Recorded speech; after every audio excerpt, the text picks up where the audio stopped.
ഒരു പെണ്ണ് ഒരു ആണിനെതിരെ വ്യാജ പീഡന പരാതി നൽകി 40 ലക്ഷം രൂപ തട്ടിയെടുക്കാൻ ശ്രമിച്ചു എന്ന പരാതിയിന്മേൽ കേസെടുക്കാൻ പാകത്തിനുള്ള യാതൊരു വിധത്തിലുമുള്ള നിയമപരമായിട്ടുള്ള ഒരു തെറ്റും ചെയ്തിട്ടില്ല എന്നാണ് അങ്കമാലി പോലീസ് സ്റ്റേഷനിലെ പോലീസ് ഉദ്യോഗസ്ഥൻ എന്നോട് പറഞ്ഞത്. ഈ പരാതിയുമായി ബന്ധപ്പെട്ട് 30/1/2026 ഞാൻ അങ്കമാലി പോലീസ് സ്റ്റേഷനിൽ ഒരു പരാതി നൽകുകയും ഇന്നേക്ക് 5 ദിവസം കഴിഞ്ഞ് ഞാൻ വിളിച്ചപ്പോൾ ഈ പരാതിയിന്മേൽ ആ പെൺകുട്ടിക്കെതിരെ യാതൊരു വിധത്തിലുമുള്ള കുറ്റകൃത്യങ്ങളും നടത്തിയിട്ടില്ല എന്ന തരത്തിലാണ് അങ്കമാലി പോലീസ് സ്റ്റേഷനിലെ അന്വേഷണ ഉദ്യോഗസ്ഥൻ എന്നോട് പെരുമാറിയത്.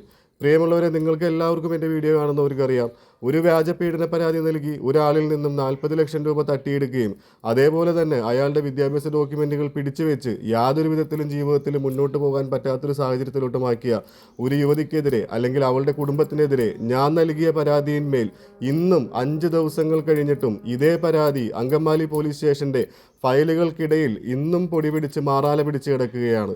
ഇതുമായി ബന്ധപ്പെട്ടിട്ട് ഈ ഒരു പരാതി പോലീസിൻ്റെ ശ്രദ്ധയിലേക്ക് പെടുത്തുന്നതിന് വേണ്ടിയിട്ട് ഞാൻ പോലീസ് കൺട്രോൾ റൂമിലേക്ക് വിളിച്ചപ്പോൾ എന്നോട് സംസാരിച്ച കാര്യങ്ങൾ ഇതെല്ലാമായിരുന്നു.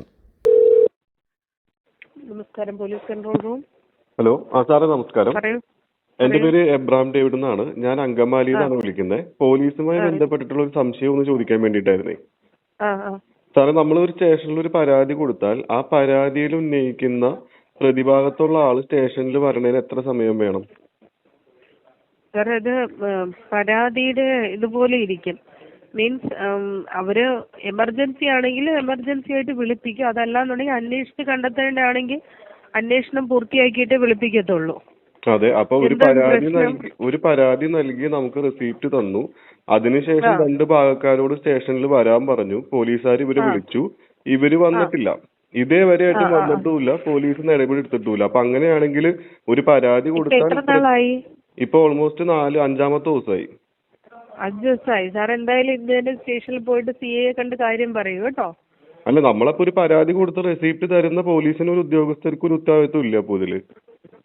സാറേ, ഒരു കേസ് അല്ല അവിടെ സ്റ്റേഷനിലേക്ക് വരുന്നത്, ഒരുപാട് കേസുകൾ വരുന്നത്. ശരി, ഒരു പ്രതിയായിട്ടുള്ള ഒരു പരാതിയിൽ കൊടുത്തൊരു പ്രതിയെ വരാൻ പറഞ്ഞിട്ട് വരാമെന്ന് പറയുമ്പോഴും സംഭവം എനിക്കെതിരെ ഒരു വ്യാജ പീഡന പരാതി കൊടുത്ത് 40 ലക്ഷം രൂപ തട്ടിയെടുക്കുകയും എന്റെ SLC മുതലുള്ള ഡോക്യുമെന്റ് പിടിച്ചു വെക്കുകയും ചെയ്തുകൊണ്ട് 1 വർഷമായിട്ട് ജോലിക്ക് പോകാൻ പറ്റാതെ ഇരിക്കുന്ന ഒരാളാണ് ഞാൻ. ഇതൊരു ന്യായമായ പരാതിയല്ല. ഇതിന്റെ പേരിൽ കേസ് എടുക്കാൻ പറ്റില്ല, അല്ലെങ്കിൽ അന്വേഷിക്കാൻ പോലും. എങ്ങനെയാ സാറിന്റെ പൈസ തട്ടിയെടുത്തത്? എങ്ങനെയാ? ഞങ്ങൾ ഒരുമിച്ചുണ്ടായിരുന്ന സമയത്ത് എന്റെ വിദ്യാഭ്യാസ ഡോക്യുമെന്റുകളും വർക്ക് എക്സ്പീരിയൻസ് ഉൾപ്പെടെയുള്ള സർട്ടിഫിക്കറ്റുകൾ വിദേശത്തേക്ക് പോകേണ്ട കാര്യങ്ങൾക്ക് വേണ്ടിയിട്ട് എന്റെ കയ്യിൽ നിന്ന് മേടിച്ചതാണ്. അതും ഞാനും ഈ പെൺകുട്ടിയും ഇവളുടെ അനിയനും ഇവളുടെ അച്ഛനും അമ്മയും ഞങ്ങൾ ഇത്രയും പേര് ഒരുമിച്ച് നിന്നിട്ടുള്ള ആൾക്കാരാ. അത് കഴിഞ്ഞ് എനിക്കെതിരെ 4 വർഷം എന്റെ കൂടെ താമസിച്ചതിന് ശേഷം എനിക്കെതിരെ ഒരു പീഡന കേസ് പരാതി ഈ അച്ഛനും മകളും അനിയനും ചേർന്ന് കൊടുത്തു. എന്നിട്ട് 40 ലക്ഷം രൂപ ആവശ്യപ്പെട്ടു. അതും പറഞ്ഞ് പോലീസിൽ ഒരു കള്ള പരാതി ഇവര് കൊടുത്തു.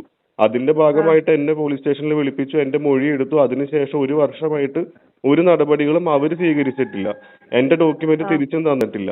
ഈ പരാതി ഞാൻ സ്റ്റേഷനിൽ പറഞ്ഞപ്പോ 4-5 ദിവസമായിട്ട് ഒരു ആണിനെ ഇങ്ങനെ നടത്തിക്കൊണ്ടിരിക്കുക.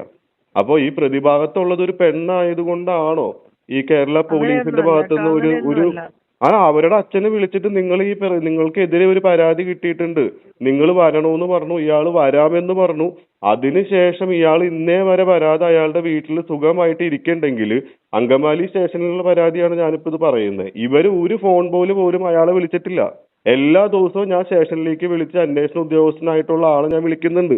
അയാൾ പറയും ഞങ്ങൾ വിളിച്ചിട്ട് തിരിച്ചു വിളിക്കാന്ന് പറഞ്ഞാൽ പിന്നെ എന്നെ ഇന്നേ വരെ തിരിച്ചു വിളിച്ചിട്ടില്ല. എല്ലാ ദിവസവും രാവിലെ ഞാൻ വിളിക്കും, ഞങ്ങൾ തിരിച്ചു വിളിക്കാട്ടോ, പ്രതി വരുമോ ഇല്ലയോ എന്ന് ചോദിച്ചു നോക്കട്ടെ എന്നും പറഞ്ഞ് ഫോൺ കട്ട് ചെയ്യാണ്. ഇനി ഞാൻ കുന്നംകുളത്ത് പോയിട്ട് ചോദിക്കാൻ വേണമെങ്കിൽ കാര്യം പറയാം. സ്റ്റേഷനിൽ പരാതി കൊടുത്തിട്ട് നടപടി ആയില്ല എന്നുണ്ടെങ്കിൽ സാറിന് ഹയർ ഒഫീഷ്യൽസിന് പരാതി കൊടുക്കാം കേട്ടോ. അപ്പോൾ നിയമത്തിൽ ഇങ്ങനെ ഇരിക്കെ നിയമം പറയുന്നു ആണിനും പെണ്ണിനും തുല്യനീതി എന്ന് പറയുമ്പോൾ എന്തുകൊണ്ട് അങ്കമാലി പോലീസ് സ്റ്റേഷനിൽ മാത്രം ഒരാണിനെതിരെ കള്ളപ്പരാതി കൊടുത്തു കഴിഞ്ഞാൽ അതിനെതിരെ നടപടി എടുക്കുമെന്നാണ് നിയമമെങ്കിൽ എന്തുകൊണ്ട്, എന്തിൻ്റെ അടിസ്ഥാനത്തിലാണ്, എന്ത് ധാർഷ്ട്യത്തിലാണ് ഈ അങ്കമാലി പോലീസ് സ്റ്റേഷനിൽ ഈ ഒരു ഉദ്യോഗസ്ഥൻ എന്നോട് പറഞ്ഞത് നിന്റെ പരാതിയിന്മേൽ ആ യുവതിക്കെതിരെ അവളുടെ കുടുംബത്തിനെതിരെയോ യാതൊരു തരത്തിലുമുള്ള നിയമ നടപടി സ്വീകരിക്കുന്നതിനുള്ള പ്രൊവിഷൻസ് ഇല്ല എന്ന് അയാൾ പറഞ്ഞിരുന്നെങ്കിൽ അതെന്തിൻ്റെ അടിസ്ഥാനത്തിലാണ് എന്നെനിക്ക് വ്യക്തമായിട്ട് അറിയണം. ഈ വീഡിയോ കാണുന്ന ഓരോരുത്തരോടും ഞാൻ ആവശ്യപ്പെടുകയാണ്. ഇത് എൻ്റെ മാത്രം വ്യക്തിപരമായിട്ടുള്ളൊരു കാര്യമല്ല. ഇന്ന് സമൂഹത്തിൽ ഇത്തരത്തിൽ ഒരു പെണ്ണ് വിചാരിച്ചാൽ ഒരു ആണിനെതിരെ എന്ത് നെറികെട്ട രീതിയിലും പ്രവർത്തിക്കാമെന്നുള്ളതിൻ്റെ വ്യക്തമായ ഒരു ഉദാഹരണം മാത്രമാണ് ഞാൻ. അതുകൊണ്ട് ഈ ഒരു കാര്യം വ്യക്തിപരമായിട്ടുള്ളൊരു കാര്യമല്ല, നമ്മുടെ സൊസൈറ്റിയിൽ നമ്മുടെ ആണുങ്ങൾ അനുഭവിക്കുന്ന പൊതുവായിട്ടുള്ളൊരു പ്രശ്നമാണ്. അതിന് ചുക്കാൻ പിടിക്കാനായിട്ട് നിയമത്തിനെ വളച്ചൊടിക്കുകയും നിയമത്തിൻ്റെ സാധ്യതകളെയും നിയമം തരുന്ന പരിഗണനയും പൈസ മേടിച്ച് ഞാൻ വീണ്ടും പറയുന്നു, നിയമം ആണിനും പെണ്ണിനും തുല്യനീതി തരുമ്പോൾ പോലീസ് സ്റ്റേഷനിൽ ആണിന് തുല്യനീതി തരുന്നില്ല എന്നുണ്ടെങ്കിൽ 1-2 പോലീസ് ഉദ്യോഗസ്ഥരായിരിക്കാം ഇത്തരത്തിൽ ഇവൾമാരെ പോലെയുള്ളവരുടെ കയ്യിൽ നിന്നും പൈസയും മേടിച്ചിട്ട് ഇവർക്ക് ക്ഷവരപ്പണി ചെയ്യാൻ വേണ്ടി നടക്കുന്നുണ്ടാവും. പക്ഷേ നിയമത്തിലും പോലീസിലും ഉറച്ചു വിശ്വസിക്കുന്ന ഒരാളാണ് ഞാൻ എന്ന് തന്നെയാണ് ഇതിന് മുമ്പുള്ള വീഡിയോസിലും ഞാൻ പറഞ്ഞിരിക്കുന്നത്.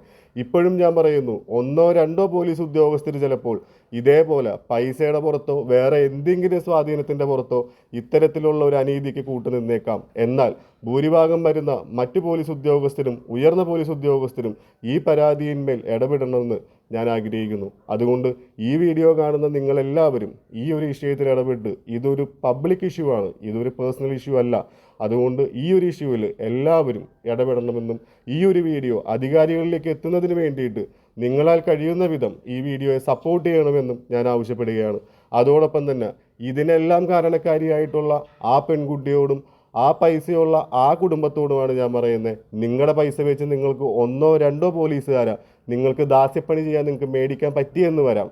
നിങ്ങളോടൊപ്പം നിൽക്കുന്നവരാരായിരുന്നാലും ഇത്തരത്തിൽ പോലീസിൻ്റെ കൃത്യനിർവഹണം നടത്തുന്നതിന് വേണ്ടി തടസ്സപ്പെടുത്തിയത് ആരായിരുന്നാലും ഇതിൻ്റെ ബാക്കിൽ ഈ കുടുംബത്തിന് സപ്പോർട്ട് കൊടുത്തിട്ടുള്ളത് മതമായാലും രാഷ്ട്രീയമായാലും ആരായാലും, അതേപോലെ തന്നെ ഈ ഒരു കുടുംബത്തിന് വേണ്ടിയിട്ട് ഒത്താശ ചെയ്തു കൊടുത്ത പോലീസ് ഉദ്യോഗസ്ഥരോ ആരായിരുന്നാലും അങ്കമാലി പോലീസ് സ്റ്റേഷനിലുള്ള ആ ഉദ്യോഗസ്ഥർക്കും എതിരെ കൃത്യമായ നിയമ നടപടികൾ സ്വീകരിക്കണമെന്നാണ് എൻ്റെ ആവശ്യം.